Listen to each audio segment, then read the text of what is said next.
پہلی مرتبہ جو ہے وہ مسیحوں کے لیے لفظ استعمال ہوتا ہے کہ یہ مسیحی لوگ ہیں، مسیح کو ماننے والے، انطاکیہ میں یہ پہلی مرتبہ. تو یہ دوسرا لفظ مسیحی استعمال ہوا ہے. تیسرا لفظ ہم دیکھتے ہیں کہ 110 میں مقدس اگنیشیس کیتھولک کا لفظ استعمال کرتا ہے، یعنی سب کو گلے لگانے والی یا سب کو گلے لگانے والا، کیونکہ کلیسیا نے اپنے دروازے تمام مذاہب کے لیے، تمام انسانوں کے لیے، بنی انسان کے کھول دیے تھے کہ یہ سب کو گلے لگانے والی کہ آؤ خدا کے پاس. اس لیے میں بتانا چاہتا ہوں کہ جب ہم کلیسیا کی بات کرتے ہیں تو ایک ہی بات ہے، جب ہم مسیحی امت کی بات کرتے ہیں، مسیحی لوگوں کی بات کرتے ہیں ایک ہی بات ہے، جب ہم کیتھولک کی بات کرتے ہیں تو ایک ہی بات ہے. تو اس لیے یہ ساری کی ساری جو ہے کسی بھی نام سے آپ مسیحی تعلیم کہیں تو بھی یہی ہے، آپ جو ہیں وہ کلیسیا کی بات کہیں تو بھی یہی ہے، آپ کیتھولک کی بات کریں تو بھی یہی ہے. یہ ہے مسیحی تعلیم، یہ ہے کیتھولک تعلیم، یہی ہے مسیحی لوگوں کی تعلیم، اور یہی ہم تاریخ دیکھ رہے ہیں. اور تھوڑا سا میں اس میں ایڈیشن کر دیتا ہوں کہ یہ سیپریٹلی لفظ جو ہے یہ ریفرمیشن کے بعد شروع کیا گیا، کہ اب سے پروٹسٹنٹزم جب آئی ہے 16ویں صدی میں تو اس وقت سے لے کر یہ لفظ استعمال ہونا شروع ہو گیا کہ اب یہ کیتھولک ہیں اور یہ پروٹسٹنٹ ہے. تو آج جو کنسیپٹ ہے، چونکہ آج بھی پروٹسٹنٹزم بہت زیادہ زور سے اپنی بشارت کرتی، تو اس لیے یہ فرق اس لیے زیادہ ہے. حالانکہ یہ مسئلہ بہت پرانا ہے، لیکن نئے دور میں ابھی شروع کر. تو بنیادی طور پر مسیحت، کیتھولک مسیحی ہونا ہسٹوریکلی ایک ہے، ون ہے. بالکل صحیح. یہ میں بتانا چاہتا تھا، وضاحت کرنا چاہتا تھا. ابھی بابو جی ہم دیکھ رہے ہیں کلیسیا کی تاریخ کو، تو میں چاہوں گا کہ جیسے ہم نے اس دور میں 301 سے 350 تک سیاسی رہنماؤں کے بارے میں دیکھا، تو میں چاہوں گا کہ ہم مذہبی یعنی کہ مسیحی رہنماؤں کے بارے میں بھی ہمارے ناظرین کو کچھ بتائیں، خصوصی طور پر اس دورانیہ میں جو ہمارے پاپا اعظم آتے ہیں ان کے بارے میں. تو پاپا اعظم جو 4 صدی میں تھے، 4 صدی کی ہم بات کر رہے ہیں، تو اس میں سب سے پہلے مقدس مارسیلینس تھا. یہ 30 جون 296 کو پاپا اعظم بنا اور 25 اکتوبر 304 تک پاپا اعظم رہا.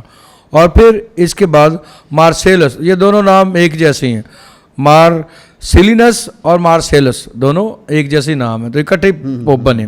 تو یہ 27 مئی 308 کو پاپا اعظم بنا تھا اور 16 جنوری 309 تک یہ پاپا اعظم رہا. پھر مقدس یوسیبیس بنا ہے پاپا اعظم، 18 اپریل 309 کو بنا تھا اور یہ 17 اگست 309 تک پاپا اعظم رہا. پھر مقدس ملتیادس یہ 2 جولائی 311 کو بنا تھا پاپا اعظم اور یہ 11 جنوری 314 تک پاپا اعظم رہا. مقدس سلویسٹر پھر ہوا اس کے بعد 31 جنوری 314 وہ میں پاپا اعظم بنا اور 31 دسمبر 335 تک یہ پاپا اعظم رہا، ایک لمبے عرصے تک وہ پاپا اعظم رہا. پھر مقدس مارک بنا ہے 18 جنوری 336 میں یہ پاپا اعظم بنا اور 7 اکتوبر 336 تک پاپا اعظم رہا. پھر ہم مقدس جولیس اول دیکھتے ہیں، یہ 6 فروری 337 کو پاپا اعظم بنا تھا اور 12 اپریل 352 تک یہ پاپا اعظم رہا. یہ اس 50 سالہ عرصے میں 301 سے لے کر 350 کے دوران جو پاپا اعظم ہمارے ہوئے. تو یہ ہسٹری میں سے یہ سارے مقدسین تھے. مقدسین کون تھے اس کے بارے میں ہم بات کریں گے ضرور کسی وقت، لیکن آج بتانا چاہوں گا کہ یہ ایک پوری لائن ہے پاپا اعظم کی جو پترس سے شروع ہوئی ہے اور لگاتار ایک سلسلہ ہے جو چل رہا ہے. پترس کی گدی پر بیٹھنے والے جتنے بھی ہمارے پاپا اعظم ہیں، یہ لگاتار ایک سلسلہ چین کی صورت میں، زنجیر کی صورت میں چل رہے ہیں. تو ابھی بابو جی میں چاہوں گا کہ جس طرح سے ہم نے سیاسی رہنماؤں کے بارے میں دیکھا، آپ نے مذہبی چوپان اعلیٰ کے بارے میں سیکھا، پاپا اعظم کے بارے میں سیکھا، تو میں چاہوں گا کہ 301 سے لے کر 350 تک اس 50 سالہ دورانیہ میں بہت بڑے بڑے واقعات ہوئے، کیونکہ تاریخ بدل رہی ہے. ہم نے دیکھا اعلان میلان کو دیکھا، ہم نے نکایا کی کونسل کو دیکھا جس میں بہت بڑی بڑی بدعتوں کو خصوصی طور پر آریوسی بدعت جو ہے اس کے بارے میں جو ہے وہ یہاں پر ہمیں بتایا گیا کہ کس طرح سے اس کو رد کیا گیا ہے، اور بتایا گیا کہ خداوند ہی خدا ہے، یسوع مسیح ہی سچا خدا کا بیٹا اور خدا ہے۔ تو میں چاہوں گا کہ اس دورانیے میں اور اہم واقعات جو ہیں اس کے بارے میں ہمارے ناظرین کو کچھ بتائیں۔ اس دور میں ہم دیکھتے ہیں کہ اہم واقعات میں سے جیسے پہلا تو یہی تھا قسطنطین اعظم بذات خود اس کا شہنشاہ بننا ایک بڑا اہم واقعہ تھا، کیونکہ اس نے ایک سارا سیناریو بدل دیا، سارا ایک سین بدل دیا کہ پہلے جو مسیحیت تھی پرسیکیوٹڈ تھی، پرسیکیوٹڈ مثلاً ہزار ثانی سہ رہی تھی، پہلے وہ زیر زمین رہ رہی تھی، یعنی وہ کاٹاکیومز وغیرہ میں رہ کے تو اپنی زندگی بسر کر رہی تھی۔ لیکن اب کیا ہوا، ایڈکٹ آف میلان جب اس نے 311 میں ہوا، 313 میں ایڈکٹ آف میلان ہوا، لیکن اس سے پہلے 311 میں مسیحیوں پر ہزار ثانی ختم ہونے کا اعلان کیا، تو اب آزادی سے مسیحی زیر زمین قبرستانوں سے نکل کر کھلی فضا میں وہ سانس لے سکتے تھے، اور اس کے ساتھ اپنے ایمان کی بشارت بھی دے سکتے تھے۔ اس لیے 313 میں جب ایڈکٹ آف میلان ہوا تو اب ان کو مذہبی حیثیت اور آزادی بھی مل گئی۔ اور دوسرا ہم دیکھتے ہیں قسطنطین اعظم جو ہے مسیحیت کے ساتھ وہ بڑی ایک وہ اس کے دل میں مسیحی لو جگی ہوئی تھی، اس لیے وہ مسیحی لوگوں کے ساتھ یا مسیحی لوگوں پر بہت مہربانیاں کر رہا تھا ہسٹوریکلی، اور اس نے جو بھی فیصلے کیے وہ بڑے اہم تھے مسیح تاریخ کو استوار کرنے میں۔ اس لیے اب جو پہلے چرچ پرسیکیوٹڈ تھا اب وہ ٹرائمفنٹ چرچ یا فاتح چرچ بن گیا۔ پہلے چرچ جو بالکل گداگری میں تھا وہ شاہی بن گیا، اب اس کو شہنشاہیت مل گئی ہے۔ تو اب اس لیے مسیحیوں نے اسی دور میں پھر چرچز بننا شروع ہوئے، مسیح اپنے کلام کا پرچار کر سکتے تھے، اور مسیح اپنی عبادت جو ہے وہ کھلم کھلا کر سکتے تھے۔ اور اس آزادی کے بعد سب سے بڑا یہ ہوا ہے کہ اب مسیح جو ہے وہ اپنی عبادت گاہیں بھی بنا سکتے تھے۔ سب سے پہلا اسی دور میں مقدس پطرس کا جو چرچ ہے ہم دیکھتے ہیں وہ فرسٹ چرچ اسی دور میں بنا تھا، قسطنطین اعظم نے اس کی شروعات کی تھی، وہ بن گیا تھا۔ لیکن آج جو ہمارے پاس ماڈرن سینٹ پیٹر چرچ ہے وہ اسی پر استوار ہوا، اسی جگہ پر، اسی بنیاد پر، لیکن بڑا کیا گیا۔ تو یہ تھوڑا ہسٹوریکل بتانا چاہتا ہوں کہ یہ پہلا شہنشاہ ہے کہ جس نے مسیحیت کو بہت زیادہ فروغ دیا، اور آنے والی تمام صدیوں میں مسیحیت کو فروغ ملتا رہا۔ پھر 315 میں مقدس اثناسیس جو ہے اس کی تعلیمات کا آغاز ہوا، اور یہ مقدس اثناسیس وہی ہے جس نے نکایا کی کونسل میں 325 میں مسیحیت کا اور خاص طور پر یسوع مسیح کی الوہیت کا دفاع کیا اور بیان کیا کہ یسوع مسیح کامل خدا اور کامل انسان ہے، اور اس وقت سے لے کر آج تک ہم اس ایمان اور اس عقیدے کو مانتے ہیں اور اس پر پورا بھروسہ رکھتے ہیں، اور بائبل کی تعلیم کو اس نے صحیح طور پر نکھار کر پیش کیا ہے مقدس اثناسیس نے۔ اور اس وقت نکایا اس دور میں دو عقیدے بھی معرض وجود میں آئے ہیں، ایک نکایا کی کونسل کا عقیدہ ہے اور دوسرا اثناسیس کا عقیدہ ہے کہ وہ نکایا کا عقیدہ، ہاں، تو اثناسیس کا عقیدہ بھی کلیسیاؤں میں پڑھا جاتا رہا ہے اور نکایا کا بھی، یہ دونوں عقیدے۔ اور پھر تیسرا جو ہمارے پاس عقیدہ رسولوں کا عقیدہ جو کہ آج بھی ہم پڑھتے ہیں، اور یہ عقائد دراصل مسیحیت کی بنیاد ہے، مسیح ایمان کی، اور جو ان پر ایمان رکھتا ہے وہ ان پر ایمان رکھنے کے بعد اپنی زندگی بسر کرتا ہے، اسی سے روشنائی اور نور پھیلتا جاتا ہے۔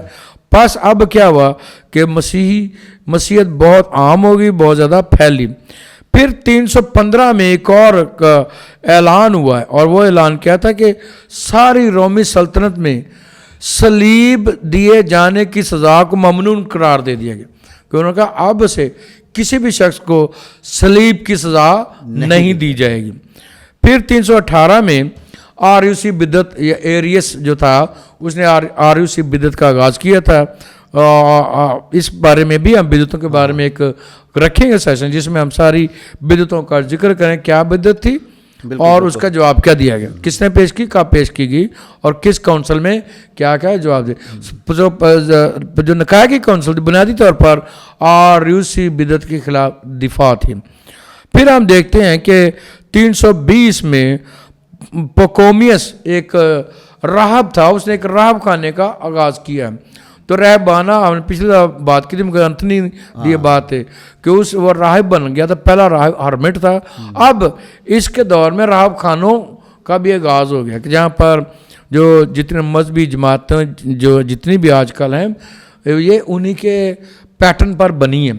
اور اس کے بعد ہم دیکھتے ہیں کہ بینیڈکٹن بھی بعد میں بہت مشہور جماعت ہوئی اور ہے بھی ہے. تو ان کا ایک اصول بن گیا تھا, اور وہ کیا تھا, اورا ایت لیبورا. اورا ایت لیبورا لاطینی میں اورا کا مطلب ہے دعا کرو اور کام کرو. تو اس لیے جو جتنے بھی بینیڈکٹن راہب ہیں تو یہ شروع سے ہی ان راہبوں نے ان کی بنیاد رکھی تھی گوشہ نشینی کی زندگی کی, راہبانیت کی. پھر ہم دیکھتے ہیں کہ 321 میں یہ اعلان ہوا تھا. اب 325 کہہ رہے تو کریکٹ کہا تھا, 321 میں اعلان ہوا تھا کہ اب سے اتوار کی چھٹی ہوگی. کیوں؟ کیونکہ مسیح تو شروع ہی سے اتوار کا دن منا رہے تھے, خدا یسوع مسیح کے مردوں میں جی اٹھنے کا دن. تو اب حکومتی سطح پر بھی یہ اعلان ہو گیا کہ اب سے اتوار کی چھٹی ہوگی باقاعدہ طور پر, کیونکہ یہ خدا یسوع مسیح کے مردوں میں سے جی اٹھنے کا دن ہے اور ایک بڑی عید ہے. 323 میں یوسیبیس نے کتاب لکھی تھی کلیسیہ تاریخ, اور آج میں اس ہستی کو بڑا خراج عقیدت پیش کرتا ہوں, خراج تحسین پیش کرتا ہوں کہ ہم اس کے پیٹرن پر بیٹھ کر آج کلیسیہ کی تاریخ کی بات کرتے ہیں. تو یہ بابو جی آپ کے لیے بھی اور تمام ہسٹورینز کے لیے, تمام تاریخ کلیسیہ کو جاننے والوں کے لیے فخر کی بات ہے. اور ہم مقدس یوسیبیس کو سیلوٹ کرتے ہیں, سلام پیش کرتے ہیں, اور اس سے التجا کرتے ہیں کہ ہمارے لیے اور زیادہ سفارشات خدا سے کرے کہ ہم یہ جو کام کر رہے ہیں کلیسیہ تاریخ اور زیادہ آگے بڑھے. اس نے پہلی دفعہ کلیسیہ تاریخ پر ایک کتاب جو ہے لکھی جو منظر عام پر آئی. پھر 326 میں قسطنطین اعظم جو پوری میں جیسے بتا رہا تھا رومی سلطنت کا وہ شہنشاہ بن گیا, تو ظاہر اس کے اختیار میں تھا, تو مسیحیت کو بہت زیادہ آزادی ملی, چرچز بنے اور عبادتگاہیں بن گئیں. پھر نکاح کی کونسل ہوئی ہے, تو نکاح کی کونسل کو بلانے والا خود قسطنطین اعظم تھا, اور اس نے سربراہی بھی کی اور ساری کونسل کی کارروائی کو دیکھا بھی. اور کیوں؟ کیونکہ وہ چاہتا تھا کہ جو مسیحیوں کے درمیان مختلف عقائد کے مسائل ہیں ان کو ایک جگہ پر بیٹھ کر حل کیا جائے تاکہ ایک ہی تعلیم ہو اور تمام جو فرقہ بندیاں ختم کی جائیں. تو اس طرح سے یہ ایک بڑی شخصیت ہے قسطنطین اعظم کہ وہ مسیحیت کو ایک ہی جگہ پر لانا چاہتا ہے, ایک ہی تعلیم میں پرونا چاہتا ہے. اور پھر 330 میں ہم دیکھتے ہیں ایک اور بڑا مارکہ ہوا ہے کہ پہلے 330 تک جو رومی سلطنت کا دارالحکومت تھا وہ روم تھا, لیکن اس نے کیا کیا, دارالحکومت کو روم سے بازنطینہ میں منتقل کیا. بازنطینہ جو مشرق میں ہے, جسے موجودہ ترکی میں بازنطینہ, یا اسی سے آگے چل کر قسطنطین اعظم سے لے کر جتنی مسیحی سلطنت اس کو بازنطینی حکومت بھی کہتے ہیں, شہنشاہیت بھی کہتے ہیں, اور بازنشیم جو انگریزی میں کہتے ہیں. تو یہ اس نے شروع کی جب روم سے اس نے دارالحکومت کو بازنطینہ میں لے آیا, اور بازنطینہ کا ہی بعد میں نام قسطنطین اعظم کے نام پر رکھا گیا. اور موجودہ دور میں جب اسلامی حکمرانی وہاں پر آئی ہے تو 1930 میں اس کا نام بدل کر استنبول رکھا گیا. آج کل موجودہ ترکی کا جو نام ہے استنبول آج کا نام, لیکن پرانا نام بازنطینہ اور قسطنطنیہ ہے.